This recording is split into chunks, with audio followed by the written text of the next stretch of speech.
This show is about sharing the profound stories of others who've turned their lemons to lemonade, and about how you can navigate your own struggles by understanding how others have navigated theirs.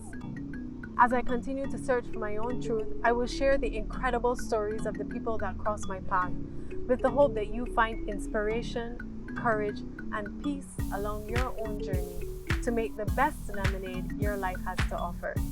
This is Life and Lemonade. Welcome to Life and Lemonade set. Thank you for being here. Fake. Everybody I'm super disappointed. thinks they're real. Well, Sir, I can't. you're not going to get any fakeness out of me today. Exactly. Yeah. So, guys, as you know, Life and Lemonade TV is about turning life's lemons into lemonade. It's about sharing stories. It's about showing how each of us are related to each other in some way or the other. And just talking truth. I think more of that needs to happen in our society. It's like we're all trees in a forest, right? They're separate, but underneath the roots connect. And in many ways we can relate to each other. And you have an incredible career. You know, you've put yourself on the map, you've put Jamaica on the map, you've put the Caribbean on the map. So congratulations to you on everything that you've done over your 24-year career. You guys know him as DJ Walshy Fire. But today we're sitting with Leighton Paul Walsh. Miami born and raised till I was 11. Right. You know how that go already. You know, everybody knows how that go. She did the right thing, and then she sent me. Stayed with my grandmother till I was 11, and then she finally could afford to bring me back. And you need that Caribbean upbringing, you know. Need it, man. You need the roots. It changes everything. So that's what I want to talk to you about today. I want to talk to Leighton. Can we do that? Can we talk to? Because everybody knows Walshy Fire. So what does your family call you for short? I mean, there was a time where people called me LP. LP. That was a big nickname for me Really? when I was a kid. Yeah, LP. That's at home. Leighton Paul. Yeah. Right. But no, Leighton is mostly what people call me. Oh, that's good to know. I know in the Caribbean, especially in Jamaica, everybody have a nickname. Everybody have a nickname. One of them was Chico, because in Jamaica they used to be like he's Spanish, and I wasn't at all. Right. But yeah, that was a Chico. Chico did run the streets for a little while. Right. LP was a big deal. Everybody used to call me LP. Yeah. Well, welcome. Thank you Leighton. so much. So I want to start where we're at. Typically, when we start the episodes, we go from your childhood and we come up. But I want to start where you're at now. It's 2021. We just went through a big pandemic, panorama, whatever it is that you want to call it, right? Where is Leighton at now, like spiritually? Where is your heart? I'm good. I'm great. I think that we can say some people were negatively affected by the pandemic, and I was positively affected. Right. I was able to really rethink and recalibrate and refresh and restart, and got healthy and got a lot of music production done, and a lot of projects that I would have put on the side because of touring. I got those launched and things like that. So I'm in a great space. During 2020, you know, a lot of us had a lot of time to ourselves, right? We were able to sit down and get quiet. Was there anything that significantly shifted for you during that time? Outside of just touring would have been the only significant shift, which means no money. Right. That's a big shift. Right. You know, especially when, not that I, you know, counted my eggs before they hatched, but you do plan and say, all right, well, this amount of money is going to come in, so I'm going to invest or purchase these amount of things for people. And I wasn't able to do that. So that's a big deal, because my whole family depends on me, everybody. So not being able to get certain things because the touring stopped was no question the biggest shift over the pandemic. How big is your family? You say your whole big, family? you know. Yeah, man. My dad had 12 kids. Right. I'm the 11th. Okay. We have one younger sister, and so you're the second to last. So you're the last boy then? I'm the last son. Youngest son. Boy, okay. Yeah. And your brother, everybody knows your brother's Courtney Walsh. Yeah, he's in the group of 4. My dad had 4 kids in 1 year. Right. And Courtney's in that 4 of the oldest kids. Right. You know, everybody sees your front-facing career, right? they see you on stage and all that. But who are you, the person, separate from Walshy Fire? Basically, what you have is like this kind of thing, you know. And a lot of people have said to me, "Man, when you go on stage, you just turn it on." As you can probably tell by my demeanor right now, extremely calm. Do no drugs, never did. Never did anything crazy in a crazy world. Right. This EDM kind of thing. I mean, even with Black Chiney, that had its hugely crazy moments. But I always was very focused on what I came to do. So I would show up, get on stage, turn it on, and then turning it off is a little bit difficult because you end up on like a high and your adrenaline is way up. And when you get backstage, you have to calm down, you have to simmer and relax yourself and get back to who you are for real. But who I am on stage is genuinely me. You know, it's just that I'm now turned up. Right. And who I am like now and not on stage is genuinely me. It's just a calm. So no, Miami. Went Came back to Jamaica immediately. Right. And then lived there for a couple of years. And Right. then came back for, moved to Connecticut. And then from Connecticut moved to Miami. So you were in Jamaica from 0 to Like what? 11. 11. So you are a whole person by the Yeah, time. man. So what And was I'm in that Halfway like? Tree in the middle of Kingston, out in the streets. They call it murder. That was me, you know. But yeah, I learned a lot. You know, Halfway Tree, if your viewers are not familiar with it, it's right in the middle of Kingston, uptown, downtown. But it's the busiest section of Kingston. It's where all the buses meet. It's all the taxis meet. It's just wildness.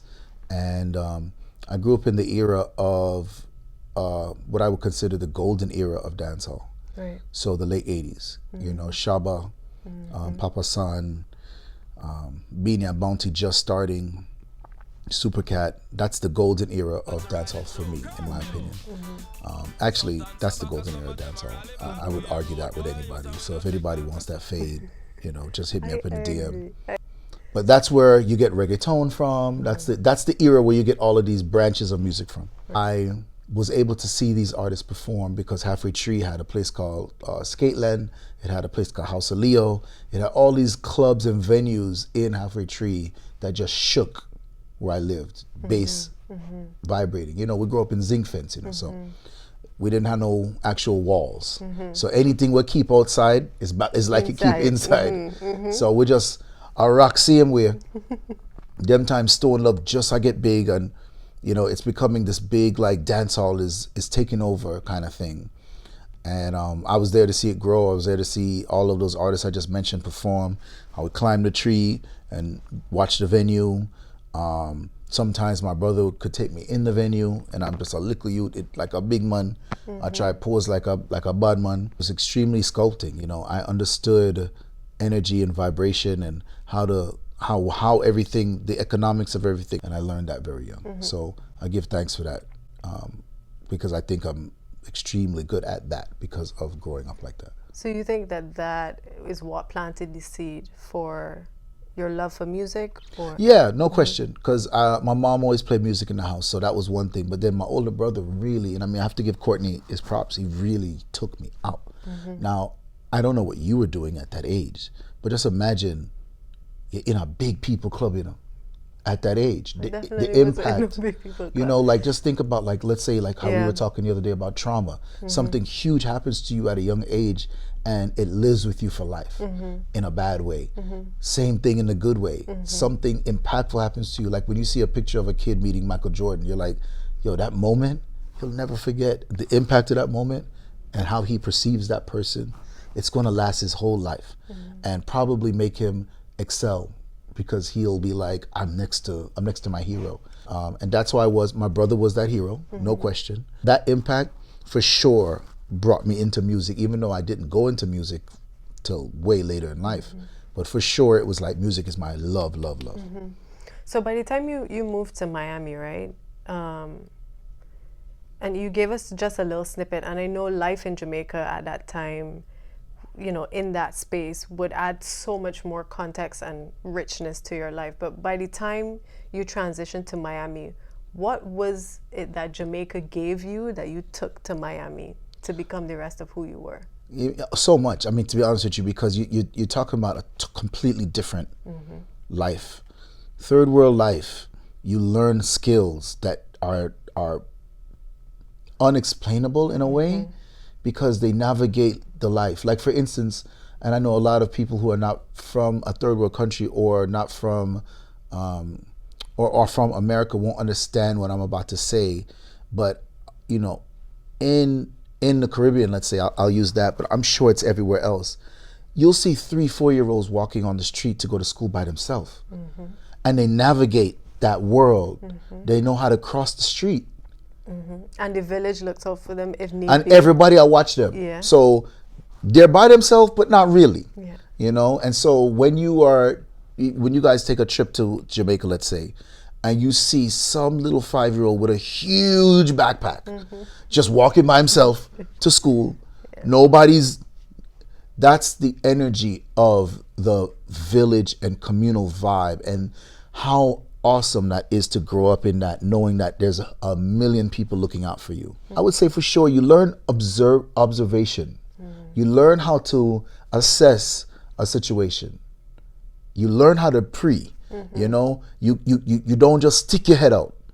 You kind of listen, and you catch energy waves, and you know, all right, you know what, I know what's about to happen next. Also, I would say communication. I find that third worlders are excellent at communicating without words. I say my mom and her sisters do a lot of this communication. You know, that could mean, it means so much. Yeah. You know, this little, and the little nose thing and a little eye thing, and you can see them laughing, and them know what them are said. You know how that to. is priceless, you know. Yeah, man. Like, for instance, something you see in the Caribbean, something you don't see in the Caribbean is people point. Usually somebody would just be like, chin out.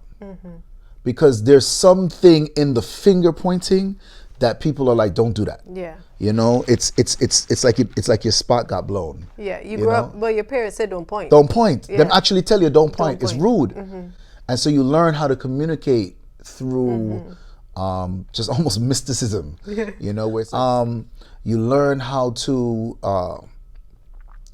manipulate the world in a survival mode sense. You're able to make everything function. Life can function out of zero resources, you know? And so when you see somebody come from that environment where they're going, all right, well, like for me, for example, you know, we're Bridge the Light. We shit in a hole. We bathe in a community little hose thing that they used to rig, you know. Not that if it stop people see you naked. You just naked out, you know. Ladies too, just naked out, just psh, psh, psh. Zinc is the like the aluminum metal is what we build our house on. So, you know, I grew up in an aluminum house. When it rains, it's loud. You know how to couch on a bed properly when 6 other people are on it. You know, to make things work. You know, to make things work, you know, to cook for yourself, you know, to do things, you know. Yeah. When you're there foreign now, it's like your hands them just become nook. Yeah. And you don't know how to do nothing no more. And you're like, man, you know, like some reason, like I still don't like AC. You know, I still like breeze. But I can't communicate that to someone who grew up with AC because they don't appreciate the breeze. So if I'm like, open up the windows in the house, man. Like, you know, I always hear people complain, like when people come from another country to America, they just immediately start to elevate above the people that were already here. And I just would love if they could understand where that person's coming from, the skills that they acquired, and how this is an easy life here. This is an absolutely easy life here. You know, hot water, what? That's amazing. But I still love to take cold shower. You know, well, you won because I love cold water for my skin. You know, you've traveled to so many countries in the world. You've seen so many people. You've experienced so many people. Experienced the culture, right? What is it that stands out to you the most about people? What has the world taught you about people?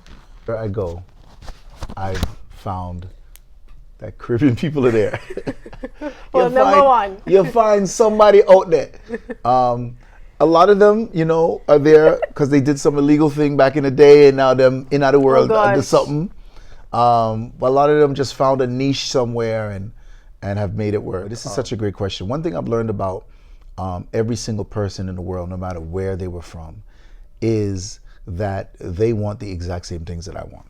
They want the exact same things that you want. They're absolutely zero different from myself. So for instance, I grew up in a Baptist house, right? Christian.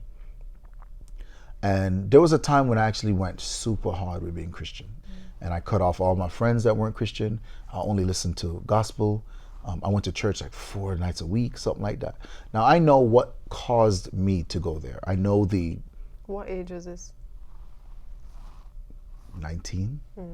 I know what happened previous that for me to say I need to fill this hole, and that worked.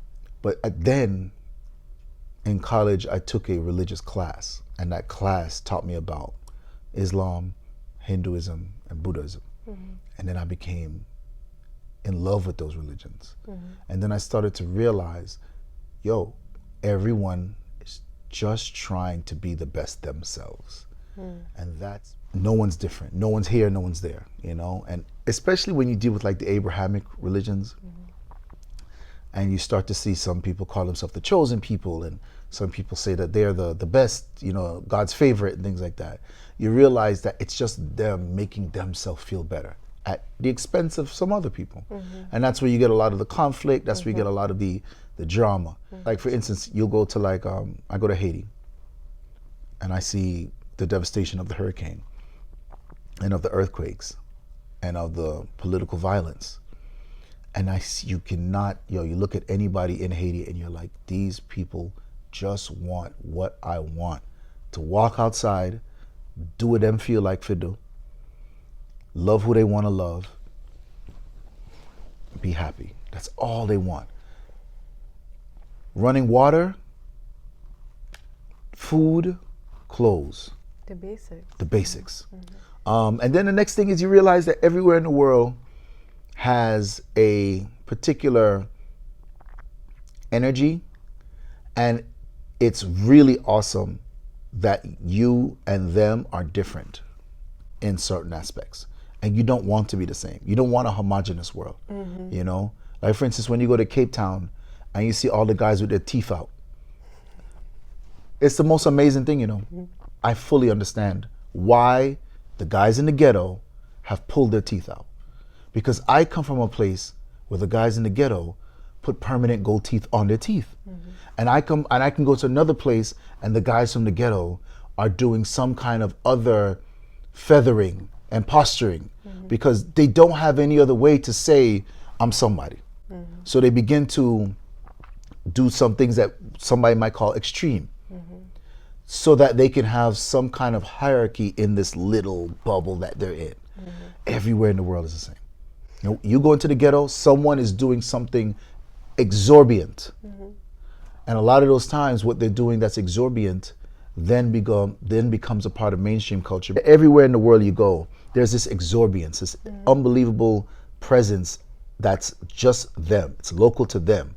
And for some reason, no matter how strange it might be, I do believe Cape Town is one of the ones that has the strangest, because when you see an entire community of people, of young boys with their teeth gone, it is a little bit, you're taken back a little bit.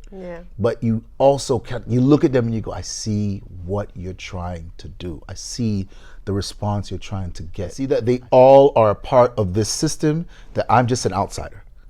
That's how we in the rest of the world in the Caribbean look at bleaching in Yeah, Jamaica. man. We look at bleaching as this. Well, bleaching though, it's you're right. You're 100% right.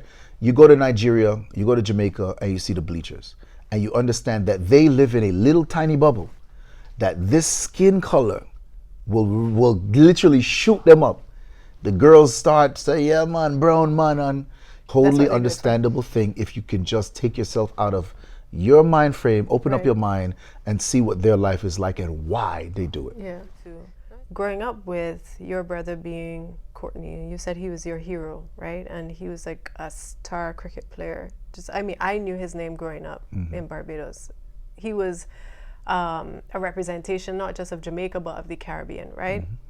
What was it like, or was it like for you to look back now and realize the excellence, or growing up next to that excellence, and you also carrying that name? Man, another great question, because not many people know, not many young people know the level that my brother was at. It's an easy comparison to say the Michael Jordan of cricket. Yeah. It's easy to say the Kobe Bryant of cricket. West Indian cricket is the only team that was several different countries in one, which is In the cricket league is what I mean, yeah. that's insane. And I remember waking up 5 a.m., Australia versus West Indies, England versus West Indies. Felt like he was this rebellious warrior to colonialism through this sport. Like the damn little mania. Black power. Black damn little Caribbean mania. We don't have no. Well, and Indian too. Yeah, and Indian, but the Indian them, we never really vexed with them, you know. No. You know, we never really like, you know. But when it came to Australia and England, it was a big deal. Nobody no sleep, you know. 4 a.m. in the morning, everybody outside I watch, and even South Africa too, because they had a lot of white players. But once it was a white team, the Caribbean, loud. And the West Indies team was like massive. Like I think Massive, about it now, and correct. I get like my pores raised, Yeah, man. because when the West Indies team was winning, it was incredible. It was incredible. You know, Ambrose, Lara, shout out to Lara. When the team was winning, you just have to say, I can do anything in the world. I'm just guy living in a dirt hut somewhere in St. Kitts, and I can do anything in the world. And imagine if that's what I'm saying to you. Like, that's what they represented to us as the people. But this is like your brother. Exactly. Just imagine the passion of seeing someone that, I'm related to. I love him, and he loves me. And when I'm done with the game, him call me. It's like this unbelievable confidence and partnership that I wasn't even a participant in the game, but he made me feel like a partner. He made me feel like, we did it. And I know if the Caribbean felt that, I felt that 10 times more. And I love him so much. And he lives in Antigua now.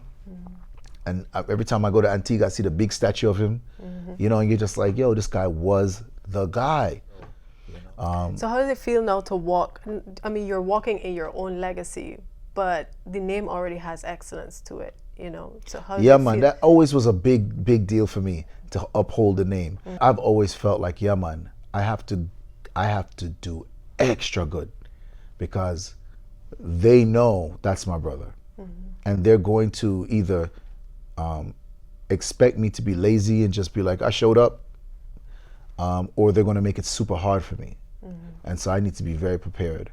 And when he was, starting to retire, here I go now, starting to get popular, and it helped him remain popular longer, because he'd be like, Courtney, your brother mash up the dance today, your brother bad. And I want to tell you, my other brothers are just as excellent. I have a brother that's a doctor, I have a brother that's a pastor. They're all super excellent in what they do. How important it is for you as a Jamaican? Like, how important is your message being a part of Major Lazer? Super important. And what is your message? Let's start with being a black man. Right? The audience for Major Lazer is majority white. Right. I have to represent for African people all over the world every time I get on that stage. I don't compromise it. If there's something stupid or silly happening, I don't join it just because I'm around white people.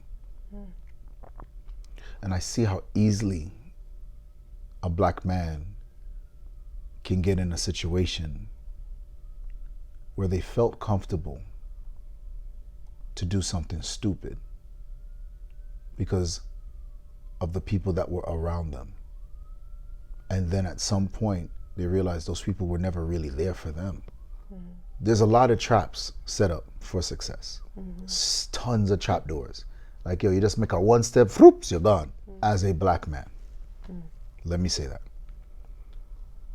I can only speak as a black man. And as a black man, I realize there's a lot of things that are dangling in front of you that when you catch it, the net drops on you. I have to represent. I have to represent the Caribbean. And I actually don't say Jamaican. I usually say Caribbean. I have to represent the Caribbean. And I don't say West Indies because I don't believe in that word. Right? For anyone who doesn't understand what I just said, DM me and I'll explain why we don't use West Indies. We go by Caribbean. Yeah, we're not west of anywhere and we're not Indian. And the reason why I force Caribbean on people, and some Jamaicans do get upset with me, is because I see the bigger picture. And I've built so many bridges between the islands that I don't want to not bring everyone along. So Cuba, you got to go. You know, Panama, you have to reach. Colombia, Venezuela, you guys got to come along.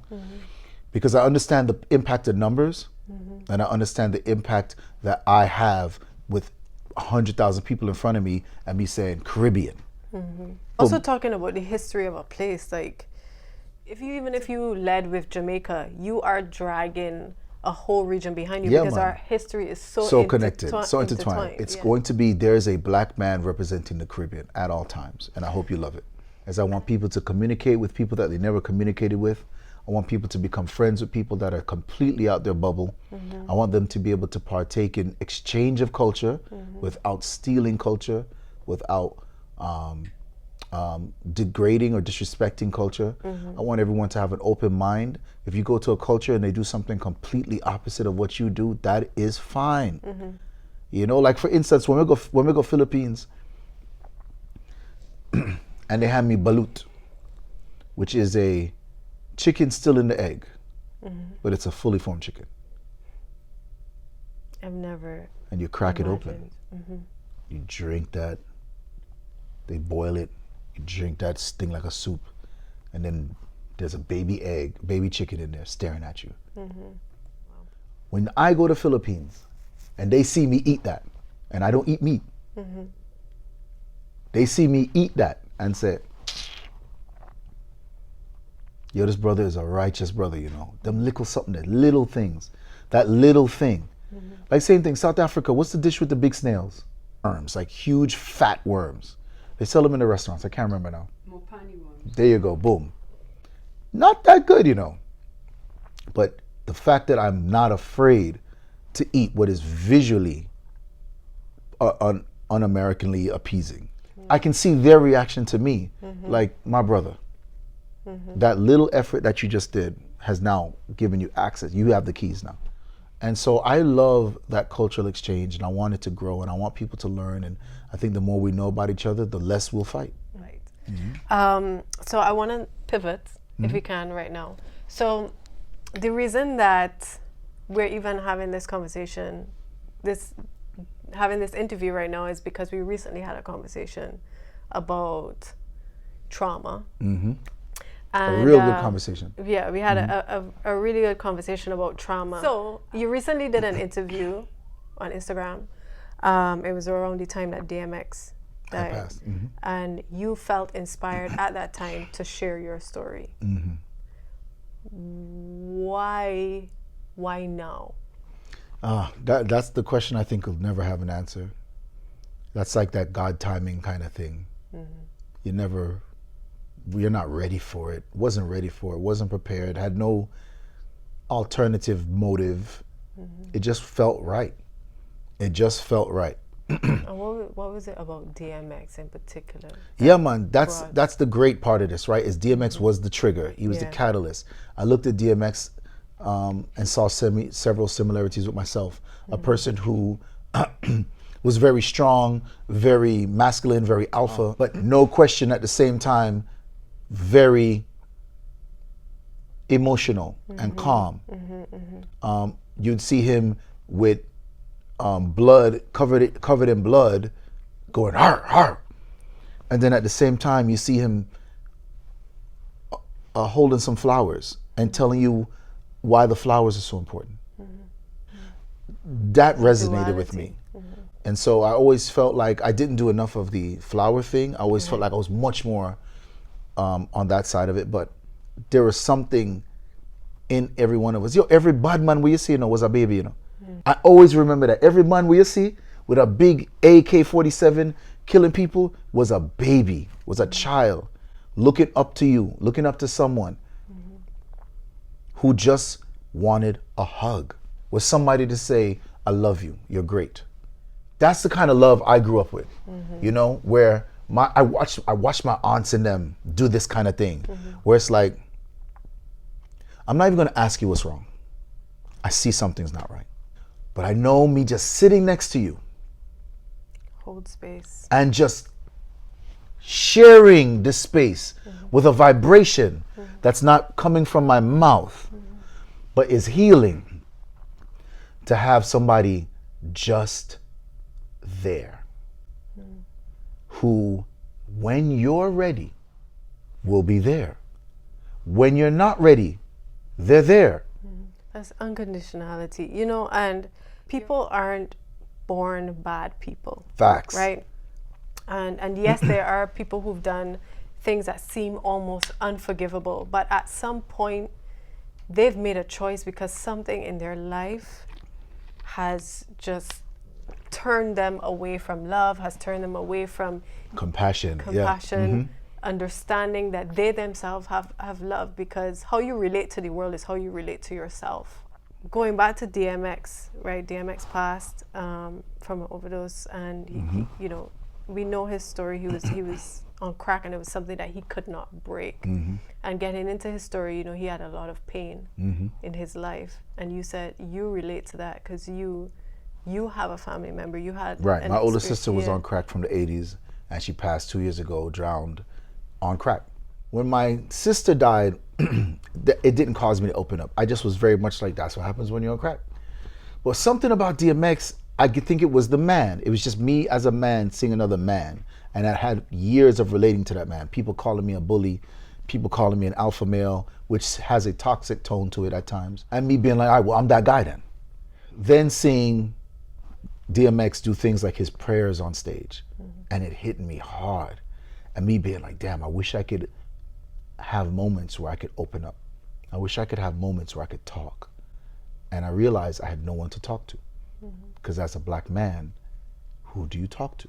So you end up holding it, and you become this very warrioristic, nothing bother me, a character almost, like a mascot. Eventually, at some point, you come out the costume and you are you when you're home. You get home and you take off this costume and you're you. And you have to look in at the mirror and you don't see this costume. You see you. What are those moments like for you though? Because when you are at home and you're looking in the mirror. Great question. Yeah, man. Surround yourself with people to distract yourself from seeing yourself. That's always been the way I thought it would be fine. Yo, I'm a busybody, Road, when somebody said road, I mean last for coming. Because I don't want to go in. Because I've seen things, I've done things, I've gotten serious trauma that I had no chance of addressing as a youth, because I would have been beaten. Right. I would have been shamed. And then as a young adult, I would have been embarrassed. I would have been disrespected. And then as a big man, it just feels like you should be over it by now. At no point did I ever want to be alone. I just want to make sure, say, something I go on. What we I do? And that's how I would have dealt with it. That's how I dealt with it. Just not being alone. I know. Pandemic. Had to be alone. So what came through for you? DMX dying while I was alone. It just was this build up, and then his death. It just cracked that hard shell I was trying to, And there I am talking on the Instagram live, like still trying to, like, if you watch it, I try Guan, like, I try Guan. I'm still trying to be tough. I'm talking very aggressively because I'm still trying to be. So if you were to take all that off, right? Tell me, what is your pain? What is it that you wish you could deal with, that you could be open about, that you could say? I think that I have taken the time during pandemic, and then with that first conversation of actually opening up about some of the things, was a great start. Yeah. But there is more to do. A lot of the things that I mentioned in that particular interview, and I'll say it here now, is conversations need to be had for that next level of healing. Some people don't want to have those conversations. They want to run from them. My father's dead. I pulled the plug on him. He's dead. I can't have that conversation with him. But there's tons of other people that know things. You know, this is one of, like, I think I mentioned it to you briefly, but this is one of the things that happened to me as a kid. My father was doing whatever he did. My father was a horrible person at doing whatever he did. He was a bad criminal. And I remember being like 5, something like that. And these 3 guys kicked the door down, come in with guns, put the guns to my head. And I'm like, where's your dad? My dad ran. So I want you to understand, it's me, my aunt, maybe my grandmother was there. My dad is the man in the house. I watched my dad leave us, leave his baby boy, chuck through a window, jump a fence, and bounce for his own self-preservation. That happened 3 times. The second time I remember he jump out the window and jump into the trunk of the car. We didn't even know where he was. The man them tear up the yard, them tear down everything looking for him. They're like, we know we're here, we're gonna kill y'all. The man in the trunk himself, you know. It's the next morning. We're here. Gung, gung, gung, gung, gung, gung. And my aunt said, who in the trunk?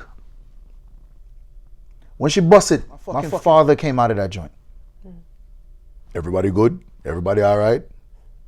So I already knew my role. And that's why I say to you, I look at DMX and I relate beyond you, like probably even words can say to you. I realize me have to be the man, you know. And me have to be the man. Me have to figure how to make sure my sister, my mom, my aunt, my grandmother are not in trouble. Yo, let me tell you what I learned. And I learned this through a particular girlfriend.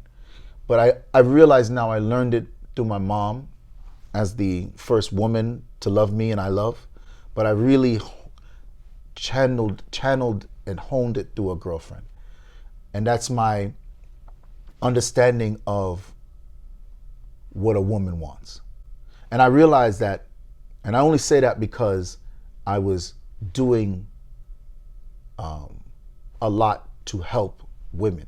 Yo, I start selling cassettes in the street when I was a child. Cassettes. Walking around with a big boombox selling them. Then I started selling hats. They were like bootleg hats. They were fake team hats. Walking around selling them. Then I started getting my first job at this fish fry place. I'm doing all of that, and literally every single dollar I'm making, I hand it to my mom. And if I want something, I say, Mom, give me a 20. I want to go to the movies. And she peel off and give me a 20 for go to the movies. I never once said, let me put some money in a pillow. My mom was the pillow because I know she knew, yeah, man, all right, I can buy 2 pieces of chicken with this. So what I learned was, I learned that protection thing. I realized at a very young age, I had to be that guy. And I had to deal with these women and give them these things. Right. I had to give them consistency. As a youth, man, you know, I had the pressure of having to give them consistency to know money's coming in. I had to give them the consistency of protection. That's really difficult. And I understand that I'm not unique. And I feel like there's a lot of black men that don't talk about the weight of this. It's important that you talk about this because a father is an important person in a child's life, yes, but in a boy's life because it's who you image yourself after. So you not having that image, how then at 5 years old, how do you image yourself as a man? Well, we have to give thanks to the women, right? Like at the end of the day, all praises due to my mom.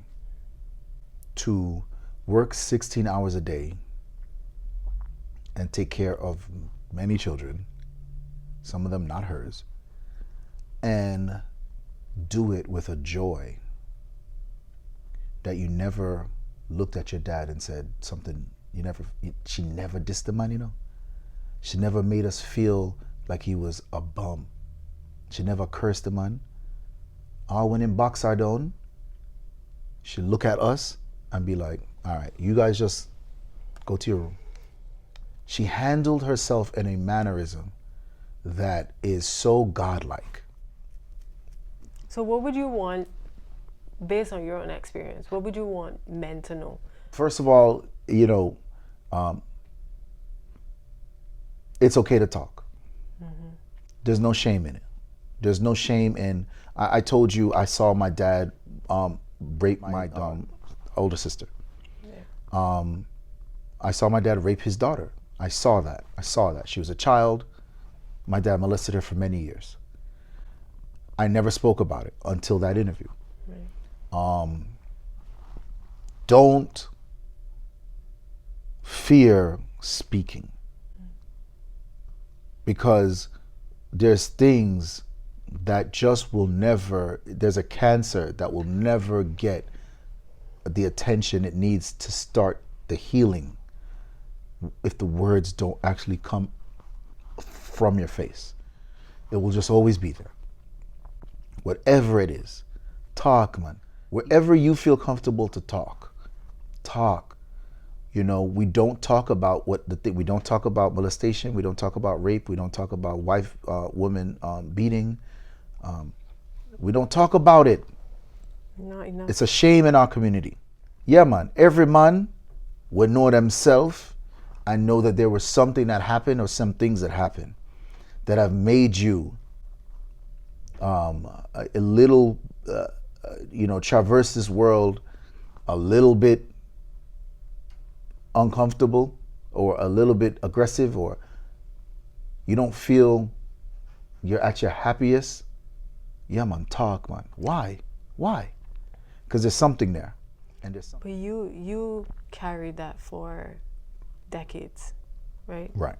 You're saying this now, you only now started to talk about it. And this was when you were a child, right? So obviously you didn't because maybe you felt like you couldn't, or there was fear. So how do you explain to them now to push through that same thing that made you keep it in? Yeah, I can't really. I just have to say, one day, please wake up and do it. There wasn't really. I didn't plan for this. I know. Yo, people, listen to me, man. People love you. Every black man out there who screws your face up and tries to. I understand, bro. I get it. You just want a hug. And you wanted a hug when you were a child. And deep down inside, man, you still want that hug, man. You know what I'm saying? Yo, let the community embrace you. Speak up, say something, talk about your life, and let complete strangers give you a hug. Virtually fill you with positivity. Man, ain't nothing better than when you realize you're not alone, and that you don't have to do things on your own. It's just that we don't talk. Open up, and I promise you, man, as awkward as that shit'll sound and feel, nothing compares to how whole you'll begin to feel after. That's a fact. Do you wish you could tell your sister something? Anything? The bugger things I wish I could tell her. Yo, you don't even understand how that hurt my heart more than anything, was I feel like she was the one person I did not protect. She was the one person I was like, crackhead. because we shame drug abuse, even though we weirdly praise the drug dealer. The drug dealer is getting mad props. The person he's giving the drugs to are also in our community. They are our family.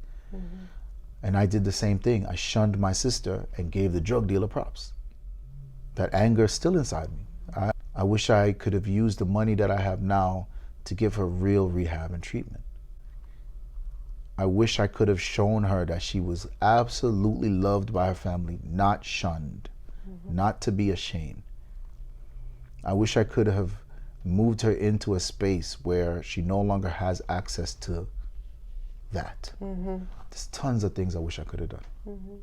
Right. I use regret now because that is how I feel now. Yeah. And that's exactly the word I need to use now. Right. But eventually I will continue to speak on it, continue to evolve, and I will eventually find words that will more display where I am at and the healing that I've gone through and things like that. That's not how I feel now. And so I want everybody to feel like, yo, when you begin to speak, ears, yeah man, eventually you'll speak, and you'll find it on your own. You'll find the strength on your own. You'll find the verbiage on your own, because the speaking will help you evolve. It really helps you get to a level up. If money is what the world is spun by, opening up will help you in your business. It'll help you in your money, because you'll no longer be clamped down to certain other things. I honor you, and I honor the space that you're in right now, and I'm grateful that you're talking about it. I think that, like you said, your journey is long. You have a ways to go. This interview was just the other day. It's just I know. And this is what your second time talking saying about anything. Yeah. So I honor the space that you're in, because it takes great bravery to be able to sit here and address something that you've never fully even given yourself permission to address and to work it through in real time. Because as you say, it's only until it leaves your mouth that you're able to process it sometimes. And so in some way you're processing something right here on, before all of us. And I don't know if you've gotten there, but what do you think about forgiveness? Great question. So important. So difficult. Let's look at me and my sister. What will it take for me to feel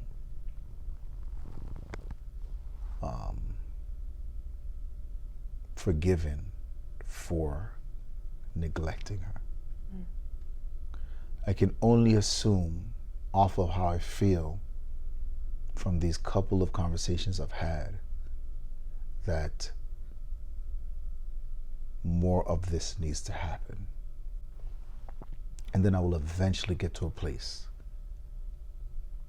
where I feel like she would be like, it's all right, bro.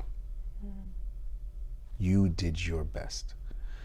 And I don't feel that way now. I don't feel like she's spoken to me yet. But these conversations continue to put a sound vibration to the universe that I feel will get that goal. Forgiveness is important. And true forgiveness, to where you don't talk about it anymore, because it's no longer, happiness is totally achievable, man. But we're just used to adversity. Violence in our community gets swept under the rug. We see a dead body on the floor and we just act like it's another day. We just act like it's Tuesday. So-and-so got shot and killed. What? That was somebody's child. That was somebody's father. That was a human being like me and you. But we're just like, And it's almost like we're stepping over bodies and just going about our day. And we have to stop acting like this is normal. We've normalized destruction. I'm hoping that my words resonate with somebody. Our music is destructive. We can't continue to have a music that's like kill a nigga, kill a nigga, kill a nigga, and expect a different result. We don't even see balance. There's not even a bunch of music that balances the destructive music. The destructive music is taking up so much real estate. And it's killing us, man. It's killing us. And I don't care what anybody wants to say. Enough people say, no, man, the music, man, a big man. Them know what them I do. You are a big man, and you're coming with this opinion. This message isn't for you. This message is for us to acknowledge that the kids are who take up this message and then become big people and act out the message. You think, yo, I live in a club space. There's no more disrespectful to women space than a club space. It's the only space where a man feels absolutely confident to disrespect a woman directly, grabbing her body. Her. He won't do that. There's no other space. You don't look. You won't see it on the streets. Nobody gonna walk up to a woman and just grab them. But in this space, a man feels totally confident, as if she came here for that disrespect. We all know. We've seen a man. You are women. Had a man grab your ass that you did not know at all. Most likely it was in some fucking party where he felt, yo, my brethren am I watching? I feel good. I feel confident to do this. And his brethren them don't pull him up. But that's the conversation, because women have been voicing, and even more so now, we've gotten a lot braver as time goes on, and we've been vocalizing a lot of these things. But part of our fight, we need the allyship of men. Facts. We need men to talk to men, because men don't understand. A man for talk to a man. Yes. And we need to talk, and we need to talk, and we need to talk. And If you were to think of your 8-year-old self. Holy fuck. Go what, ahead, let's do it. What would you tell him? Tell him something. What would you tell him? I don't know if I'm there yet. Yeah, that's a question that I don't know if I'm there to answer yet. Because I want to say so much to that kid that would help that kid have an easier life and not take the difficult route every time. But I also understand that that difficult route was so important to who I am now. Maybe I would just say it's gonna be all right, man. Guys, thank you so much for being here. As always, there's a lot of layers. I had to end Just it with. like, I had to get all island the on whole dance hall. It's just gonna leave. But no, thank you for being here. Thank you for sharing space. And I hope that there's something here that you can pull from, that you can relate to. We send you off in love, in peace, and prosperity. Thank you so much. Appreciate it. Yes.